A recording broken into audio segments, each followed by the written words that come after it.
Horn Tamás vagyok, az Adománytaxi Alapítvány alapítója. Nagyon köszönöm a meghívást, jó érzés valamilyen formában visszatérni a Schneidberger Központba, mert hogy pár évet volt szerencsém itt dolgozni, sőt igazából itt is indult a civil karrierem, úgyhogy köszönöm a meghívást.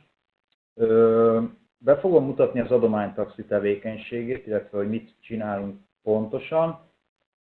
Szerintem előtte fontos elmondani, hogy egy picit szerintem mi kilógunk itt a szereplők közül, de mégis minden szóhoz közünk van, ami a konferencia nevében szerepel, ezt majd ki fogom fejteni, hogy tudom, de hogy először akkor lássuk, hogy mi is az az adománytaxi.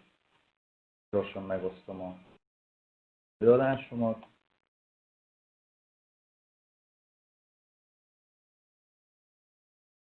No, tehát adományozás és fenntarthatóság, az adománytaxi modellje, ez a címe. És akkor először arról beszélnék, hogy is indult ez az egész. Biztosan mindenki emlékszik a 2015-ös nyári eseményekre, a menekült válságra Budapesten. Ez volt az az esemény, amikor elindult valami a fejemben. Láttam, hogy milyen óriási érzékenység van a budapesti lakosság körében, még hogyha nem is vette le az a pár ezer segítő a teljes lakosságot, de hogy azt vettem észre, hogy óriási potenciál van a fővárosi lakosokban. És azt is észrevettem, hogy rengeteg felesleges holmi van a háztartásaikban, legyen szó ruhákról, játékokról, erről, hogy bocsánat, a kutyám néha ugatni fog. Illetve, hogy hihetetlen kooperáció bontakozott ki a teljesen laikus önkéntesek közül. Persze voltak profi segítők is, de hogy tömegek csatlakoztak a segítőkhöz. Ez nagyon megindító volt. És a másik oldalon pedig azt láttam, hogy az emberek nagyon szívesen adakoznának, akár a háztartásaikban lévő dolgokat, de valamiért ezt nem teszik meg. Vagy azért, mert nem tudják, hogy hova vigyék az adományokat, vagy nem bíznak a szervezetekben, vagy nincs autójuk, nincs kellő motivációjuk, bármilyen oka lehet ennek, de sajnos a bizalom hiánya az elég fontos, illetve elég hangsúlyos elem volt. Az emberek egyszerűen nem bíznak a szervezetekben, illetve az általános bizalmi szintű szerintem nagyon alacsony Magyarországon.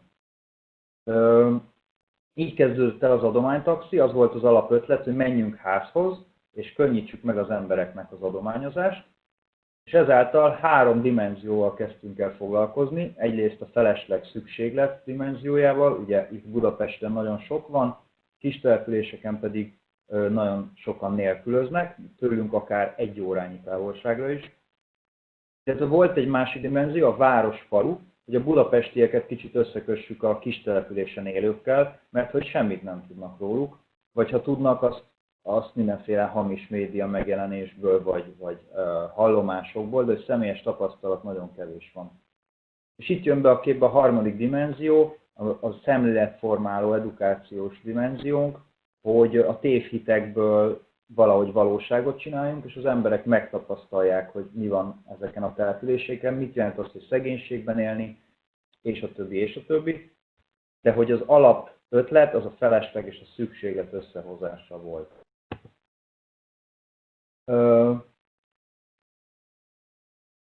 Mit is csinálunk pontosan? Itt 5 pontban láthatjátok azokat a problémákat, amikkel mi foglalkozunk, illetve ezzel kapcsolatban a célokat. Egyrészt ugye a legevidensebb dolog, hogy házhoz megyünk, és begyűjtjük az emberek felhalmozott dolgait, de emellett szeretnénk fejleszteni az adománykultúrát is Magyarországon, hogy az emberek tudatosan és végiggondolva adományozzanak, és ne csak lomtalanítsanak. Sajnos ebben mi is sokszor belefutunk, de egyre jobb a mi adományozóink körében az aránya a tudatos adományozóknak, amire tényleg nagyon büszkék vagyunk.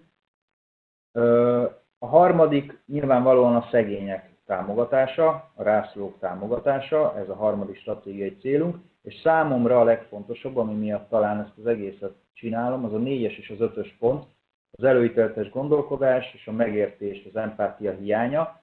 Nagyon sokszor tapasztalom, biztosan mindenki, aki ebben a szakmában dolgozik, hogy az emberek tele vannak tévhitekkel, sztereotípiákkal, anélkül, hogy lenne tudásuk, és hogy értenék a rendszert magát, hogy mi oda visszük az embereket, és összekötjük az adományozottakkal. És ehhez kapcsolódik az 5. stratégiai célunk, hogy a társadalmi felelősségvállalást népszerűsítsük, legyen bármilyen módjáról szó, akár adományozás, akár önkéntesség, akár pro bono támogatás, bármilyen jellegű szolidaritási formát szeretnénk népszerűsíteni. Ezáltal az önkéntességet, az aktivizmust. Ezekkel foglalkozunk mi. Lássuk, hogy akkor a konkrét tevékenységeink mit akarnak. Alaptevékenységünk nagyon egyszerű, áll egy begyűjtésből, ami azt jelenti, hogy rendszeresen házhoz megyünk az adományozók háztartásaiba. Személyesen oda megyünk autóval, begyűjtjük, amit adnak, elvisszük a raktárba. Itt jön a második pont, a raktári munka, ahol nem csak raktári munkát végzünk, de ez egy közösségi tér is az önkéntesek számára. Feldolgozzuk, kategorizáljuk az adományokat, illetve van a legizgalmasabb rész, maga az adományutak. Havi rendszerességgel csinálunk különböző kis településekre, és erről majd lesz szó még bővebben. Ide soroltam még a taxiturit, ami a konferencia témája szempontjából fontos, mert hogy ez egy rendszeresen megrendezett second hand shop, jótékonysági vásár, ahol nagyon pici százalékát az adományoknak mi eladjuk, ruhákat, tehát hogy itt jön be a divat dimenzió az egészbe, hogy annak ellenére mi nem foglalkozunk konkrétan divattal, mégis, hiszen az adományok többségét a ruhák alkotják, jelentsen ez jót vagy rosszat. Igen. De van az Acton Wheels nevű programunk, ami egy cégek számára kialakított közösségi nap, csapatépítő program. Ez egy nagyon jó módja, hogy hasznosan töltsék el a cégek az erre szánt időt és pénzt. És ez még beindulóban van, de a járvány előtt szerencsére már egyre több céggel kerültünk kapcsolatba, és azt látjuk, hogy egyre több cég fontolja meg, hogy hasznosan töltse ezt az időt, és ne csak kocsmázzon, gokártozni menjen, vagy paintballozni, hanem lehet ötvözni a kellemest a hasznossal. Vannak egyéb projektjeink, a taxiturit kétszer írtam, se baj. Van iskolai foglalkozásunk, ez nagyon ritka, ez ha diákokat viszünk el egy-egy útra, akkor nekik van egy ilyen felkészítő foglalkozás. Van a Jiju projekt, ami azt jelenti, hogy zsidó szervezeteket viszünk el vidéki útjainkra. Az Utcu on Wheels nagyon hasonló, ez az Utcu alapítvánnyal történt partnerség, ez már lezárult egyébként, itt budapesti diákokat vittünk el roma közösségekbe, de ugyanúgy adományutak keretében. Volt ezentúl vezetőképzésünk, mikor a helyi partnereinket támogattuk tudással, és volt már táborunk is, ami tényleg kétszer volt összesen, ez inkább egy csapatépítő az önkénteseknek. Ilyenkor levonulunk egy-egy faluba, és a helyi gyerekekkel vagyunk pár napig. Jó, akkor lássuk kicsit részletesebben, néhány szóba tényleg csak. A begyűjtés hogy történik?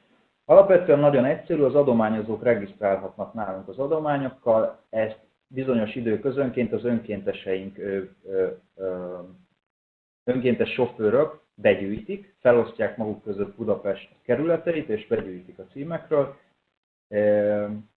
Ennyi, ez 2 havonta valósul meg, általában 50 és 100 cím közöttre kell elmennünk, de ahogy a szervezetnél úgy a címek száma is, úgyhogy például a raktárkérdés elég érzékenyen érint minket, egyre nagyobb raktára van szükségünk, most is egy nagyobb raktárat keresünk. A felkészülés az adományok feldolgozását jelenti, a céltelepülés kiválasztását. Ugye nagyon fontos, hogy olyan helyekre menjünk, ahol megbízható partnerekkel dolgozhatunk. Ugye nagyon veszélyes lehet az adományozás, hogyha nincs megfelelő terepismeret. Ahol mi járunk, ott helyi partnerek, közösségszervezőkkel dolgozunk, és az ő feladatuk annak a napnak a megszervezése, amikor mi megyünk. És hát van az önkéntes csapat felkészítése, a toborzás, a felelősségi körök kiosztása. Jellemzően sima, saját önkénteseinket visszük, de van, hogy vittünk már céges csapatot, diákokat, más szervezetet, úgyhogy alapvetően nagyon vegyes az összetétel azoknak, akiket elviszünk egy-egy útra. És akkor az adományút hogy néz ki, ami egy közösségi nap is, ugye? Minden út egy adománypiaccal kezdődik, levisszük az adományokat a céltelepülésre, berendezzük az adománypiacot, a helyi helyi lakosok segítségével is, egyébként együtt. A piac alatt szokott lenni gyerekfoglalkozás, kézműveskedés, néha hajvágás vagy egészségügyi prevenciós előadás, amíg a szülők válogatnak, addig a gyerekeknek is tudunk programot vinni. A piac után szoktunk beszélgetni a helyi partnereinkkel, ami azért fontos, mert nagyon fontos, hogy a budapesti önkéntesek megértsék a kontextust, hogy hol vagyunk. Ugye a helyi partnerek ilyenkor mesélnek magukról, a munkájukról, a szervezetükről, mit jelent az, hogy szegénység, mit jelent az, hogy egy 300 vagy 500 fős településen élni, hogy nincs iskola, hogy nincs orvos, hogy nincs holt, hogy milyen sikereik, kudarcaik vannak, hogy egy képet adnak az önkéntesek. Ezután szoktunk menni családlátogatni, előre kiválasztott családokhoz elmenünk beszélgetni. Azt gondolom, hogy ez a legjobb módja annak, hogy ezek a bizonyos sztereotípiák tényleg leomoljanak. Sokszor támadták ezt a programelemünket, mert hogy megyünk megnézni a szegényeket, de hogyha ez jó módszertan szerint van felépítve, akkor ez nincs így. Csak jó visszajelzéseket kapunk, a családok nagyon örülnek, akikkel beszélgetünk, jó érzés nekik. Mi meg sokat tanulunk, az önkéntesek, hiszen ők még nem voltak ilyen helyen, úgyhogy honnan is tudnánk, hogy milyen mély szegénységben élni. Úgyhogy ez egy oda-vissza tapasztalatcsere, vagy ahogy a konferencia mondja, tudástranszfer. Úgyhogy ez az elem is azért megjelenik eléggé a munkánkban. És akkor a nap végén szoktunk így körbeülni és értékeljük a napot, ki hogy érezte magát, stb. Taxitúri, erre csináltam egy külön szlájdot, mert ugye a divat ezen a konferencián kiemelt témakör. Erre nagyon büszkék vagyunk, ez egy tényleg nagyon népszerű programunk, ez rendszeresen megrendezett jótékonysági vásár van, hogy a Bálint házban van, hogy a Jurányi házban, most a Kőleveskertben leszünk, próbálunk terjeszkedni, tavaly már egy fesztiválra is kijutottunk, és idén sajnos a járvány miatt nem fognak összeérni ezek a fesztiválok, úgyhogy pedig ez komoly bevétel lett volna nekünk is. Fontos tudni, hogy itt a felajánlott adományok, ruhaadományok kevesebb, mint 1%-a az, amit mi eladunk, tehát nem lehet minket okolni azzal, hogy eladjuk az adományokat. Itt tényleg csak a legdivatosabb néhány ruhát szoktuk értékesíteni. Az önkéntesek nagyon szeretik, nagyon jó lehetőség, hogy hasznosak legyenek, és nem feltétlenül kell elmenniük vidékre, hanem Budapesten is hasznosak tudnak lenni. Ez egy igazi win-win esemény, ugyanis az adományokkal így, hogy eladjuk őket bizonyos darabokat, többet tud segíteni az adományozó, hiszen mondjuk egy cipőből lesz 3000 forint, amiből mi tudunk 10 liter benzint vásárolni. A vásárlók nagyon jól járnak, mert jótékonykodhatnak, miközben nagyon jó dolgokat vehetnek olcsón. Nekünk lesz bevételünk, és az önkéntesek is jól érzik magukat, tehát hogy alapvetően ilyen eseményekre törekszünk. 2019-ben majdnem 600 000 forint bevételünk volt a Turiból, ezt idén szerettük volna elérni az 1 millió forintot, de a járvány miatt ez fog összejönni. Itt van néhány számadat, ez nem mond sokat, de azért a szervezet ezt el szokta mondani, hogy nagyjából tudják, hol tartunk. Körülbelül 1000 háztartást értünk el eddig, most fogjuk átlépni az 1000-t. 53 támogatott településünk volt, nem feltétlen közösségi nap formájában, valamilyen módon de 3 településen voltunk személyesen. Ezek közül van sokkal komolyabb együttműködés, ahol többször voltunk, egyéb projekteket is vittünk, és van, ahol tényleg csak egyszer voltunk adományokkal, és ennyi volt. Ez a helyi partnerektől függ, hogy mennyire van kapacitás az együttműködésre. 540 önkéntesnél tartunk, akiket elvittünk már egy-egy útra, és 57 adományútunk és közösségi napunk volt. Talán ezek a számok, amiket fontos elmondani. És akkor itt van néhány, azok a szavak, ami a konferencia címében is szerepeltek. Gondoltam, hogy egy kicsit tegyük rendbe, hogy a mi munkánkban ezek hogyan jelennek meg. A divat ugye érdekes, erre egyébként a konferencia előtt nem is gondoltam, hogy tulajdonképpen a mi működésünknek az egyik fontos mozgató rúgója, hiszen ha nem lenne divat, akkor az emberek nem vásárolnának ennyit, és az adományok 80%-a gyakorlatilag, ha nem több ruha, tehát ezáltal a mi működésünk is olyan más lenne. nyilván úgy is lenne adomány, ha nincs ruha, de hogy eléggé domináns munkánkban a ruhaadományozás. A tudástranszfer, ahogy már mondtam, tehát az adományozás az adománytaxi munkájában inkább eszköz, mint cél. A mi valódi célunk, hogy párbeszédet kezdeményezzünk különböző hátterű emberek között, budapestiek és kistelepüléseken élők között. Erre egy remek eszköz, hogy a felesleget a szükséglettel összehozzuk. Fontos az adományozás, de amint tudjuk, abból nem lesz valódi változás, viszont abból lesz, hogyha az emberek találkoznak, és a fejükben elindul valami. Úgyhogy a tudástranszfer az, hogy ezek az emberek egymástól tanulnak valamit, az nálunk nagyon fontos, és nem szoktuk ezt a szót használni, inkább a tapasztalatcserét szoktuk használni, de hogy fontos a mi munkánk. Innováció, ezt sokszor szokták mondani a adománytaxi esetében. Ugye maga az ötlet nálunk az innováció, hogy házhoz megyünk az emberekhez, és megkönnyítjük az adományozást. Ez egy pofon egyszerű dolog, és sokan szokták mondani, hogy egyszerű, de nagyszerű ötlet. Tehát mi ezt az egyszerű ötletet használjuk ki arra, hogy társadalmi változást érjünk el, hiszen ezzel, hogy mi házhoz megyünk az emberekhez, megkönnyítjük az adományozást, és ezzel bizalmat építünk.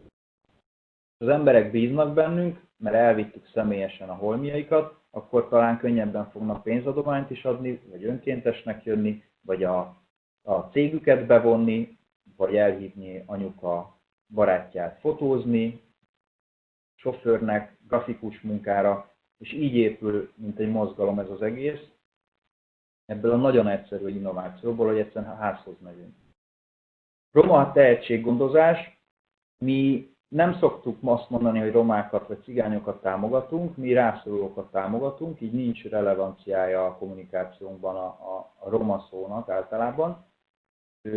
De nyilván tudni kell, hogy ahova járunk, ott általában az 50 és 100% között a lakosok, tehát a cigányság aránya a lakosság körében ilyen 50-100% között van, illetve a helyi partnereink, akikkel dolgozunk, ők is szinte kivétel nélkül cigány származásúakat, ők hihetetlen tehetséges embereknek tartjuk őket, és mi próbáljuk őket tudással is támogatni, nem véletlenül volt már vezetőképzésünk, mikor meghívjuk őket Pestre, és próbálunk tudást is átadni nekik, hogy hogyan dolgozzanak hatékonyabb falvaikban.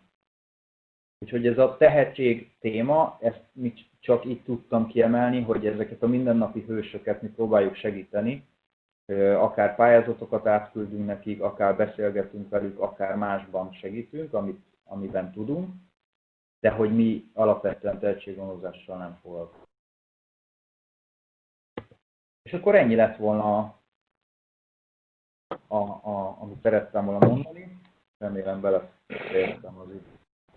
Igen, köszönjük szépen az előadást. Nagyon izgalmas volt, és érkezett is közben néhány kérdés. Az első az, hogy személy szerint neked melyik a felsorolt projektek, tevékenységek közül a kedvenced, hogyha egyet választani kellene? Ha egyet lehetne választani. Hát nekem egyértelműen a vidéki adományutak, hiszen ez egy annyira adrenalinnal átfűtött nap, amikor tényleg találkozhatunk, tényleg láthatjuk a munkánk eredményét, és hihetetlen, számomra nem is az a legizgalmasabb, amikor az adományokkal segítünk, hanem amikor látjuk a budapesti önkéntesek szemében az izgalmat, vagy a felvilágosodást, vagy a motivációt, ahogy ők most aktív állampolgárrá fognak válni. Tehát, hogy hihetetlen inspiráló ez a nap, és a mi célunk nem az, hogy mindenki nálunk legyen önkéntes, a mi célunk az, hogy inspiráljuk ezeket az embereket, akiket elviszünk, és utána legyenek aktívak. Mindegy, hogy hol, csak legyenek aktívak, mert enélkül nem lesz változás ebben az országban. Ha mindenki kicsit szolidárisabb és aktívabb, bármilyen formában, akkor ez egy sokkal jobb ország lehet. Köszönöm. És a következő kérdés pedig az, hogy a jövőben, mondjuk egy 5 vagy 10 éves távlatot, hogyha nézzünk, akkor így hol látod az alapítványt és a tevékenységeteket az optimális esetben? Hát én azt gondolom, akarva akaratlanul növekszünk, mert igény van rá, mert az emberek túl sokat vásárolnak, és a háztartásuk. Nem, hát 5 év múlva nagyon szeretnénk már például egy olyan raktárat, ami ami egyben egy edukációs központ is, ahol a diákok jöhetnek, és amellett, hogy önkénteskednek, tudást is kaphatnak, illetve szeretnénk egyre több mindennel segíteni a falvakon, nem csak adományokkal, ruhákkal, mert az fontos, de nem lesz tőle túl nagy változás, hanem nagyobb projektekkel, akár egy játszótérfelújítás, akár növényültetés, akár képzések, munkahelyteremtés. Tehát az adományozáson túl szeretnénk bizonyos falvakkal, egyébként ez már most is működik, egyre mélyebbre menni, és komolyabb projekteket csinálni, aminek komoly hatása van. Hát nyilván szeretnénk, hogyha 5 év múlva már egy 5-6 állás lenne az alapítványnál, és egyre nagyobb hatásunk lehetne. Most egyelőre 2-en vagyunk körülbelül, sok segítő van, meg stáb, de a fizetett alkalmazott az 2, és hát még picik vagyunk még mindig. Nagyon szépen köszönöm még egyszer Tamásnak,